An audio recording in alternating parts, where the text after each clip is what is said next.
And welcome back. And we're into now part three of our discussion of The Shadow, um, my favorite comic book hero of all time. Now, this is, it's odd for, uh, for someone who has had such a long life to have such a short comic book career, really. Um, but we'll get to that in a little while as far as to why he's actually my favorite. Now, the book that I just showed you, the last book that I showed you, the Marvel graphic novel of The Shadow, and this was published in 1988, which seems very interesting to me because in my timeline research of The Shadow, um, he actually came back to comic books, uh, you know, between the Marvel incarnation done by O'Neill and Kaluta and the previous DC incarnation by O'Neill and Kaluta and friends. Um, and this was the game changer. It really changed everything for the Shadow. And Howard Chaykin, in 1986 and 1987, uh, did not a reboot, uh, and not necessarily a retcon, but a continuation of the Shadow story in this very highly controversial miniseries called Blood and Judgment. And this is the collected volumes of these. Now, I actually have these in individual issues, and they're kind of all over the place. I've bought some issues at least twice, probably I think I bought it like 3 times. Um, because I get them, I lose track of them, and then I find them again real cheap, and then I'll get them, and then I'll lose them again, and then I'll get them again. So, anyway, going on from there. So now, Blood and Judgment was written and illustrated by Chaykin. Now, Chaykin is one of, he's another master. He's another one of the great comic book authors and artists of all time. He just does fantastic work. It's very highly stylized, and it's just something that's is just really cool. He's just great, and he reintroduced the Shadow to the modern world. These were no longer adventures that were taking place either in the 30s or in the Depression. This was now 1986, 1987. And basically, this particular volume actually goes further than somebody had ever gone into the Shadow before, because it actually explains his origins. And it is admittedly a bit of a retcon from how Walter Gibson originally thought of him. Basically, it begins very similarly. Kent Allard is, he was a World War I fighter pilot.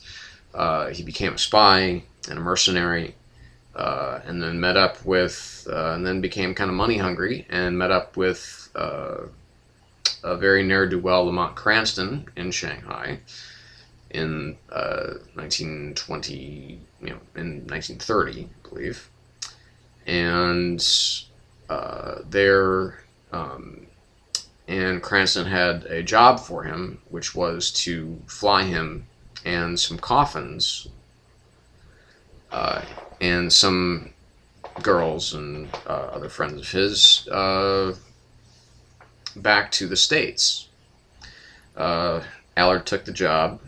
However, Cranston became kind of a psychotic once they got onto the plane, because basically all hell breaks loose. The plane is taking on too much weight. It's flying over the Himalayas.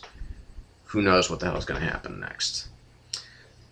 So Cranston decides to kill his fellow passengers to dump some weight, but won't get rid of the coffins. They crash land in the Himalayas, and they're both saved. Both Cranston and Allard are saved by, well, residents of the city known as Shambhala, or also known as Shangri-La. Now, this is not necessarily the the Shangri-La that was this kind of beautiful, treasure-filled world that you hear about in most literature, but was in fact a place with essentially, decades ahead of its time technology. And Allard was so badly wounded in the crash that in order to save him, they gave him implants. Basically, muscular implants, brain implants, essentially making him almost kind of a 1930 version of the $6 Million Man. However, Cranston is a villain, and he intends to take control of Shambhala. He intends to leave and come back with a whole bunch of bad guys and essentially rape Shambhala of all of its technology and all of its secrets, and they will essentially, and he will have all the power and money that he'll ever need. But Allard, because of his implants, giving him enhanced speed and strength, knocks Cranston off of a cliff after he finds out that the coffins that he was actually traveling with were carrying heroin, and that's why Cranston wouldn't dump them off the plane.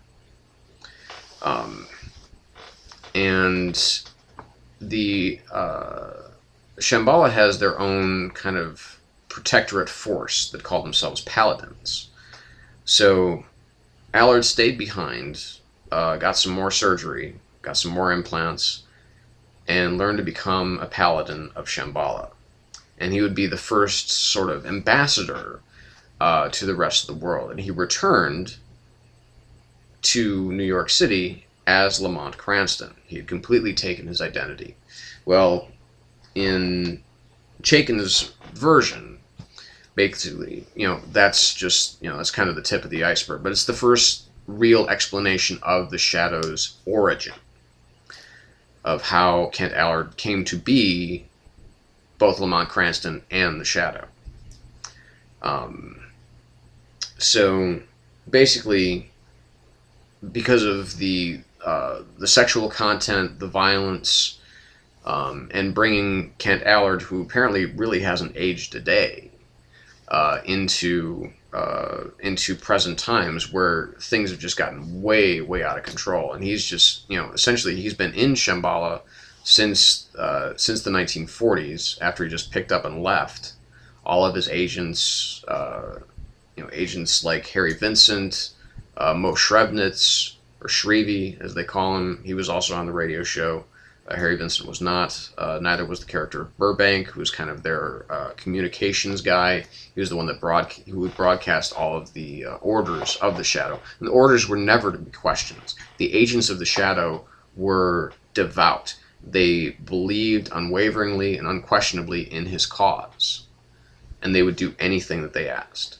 They would do anything that was asked of them, I should say, if the Shadow asked of it. And he did have sort of hypnotic powers. He could force the truth out of some people with the help of what was called the fire opal, or the girasol, which was a red ring that he wore that had some hypnotic properties on it. Not necessarily mystical, but definitely hypnotic. And it portrays him as kind of this master. Chaykin's interpretation of him portrays him as, an absolute male chauvinist, but also a master of women. He knows how to seduce them, and he knows how to get people to do what he wants them to do. And this comic essentially is the final confrontation between, because it also turns out that Lamont Cranston did survive his fall, and is planning to nuke New York if he can't get back to Shambhala for reasons that I won't even get into. But the Shadow does defeat him, and the Shadow is loose again once in New York City. Stay tuned. We've got a little bit more.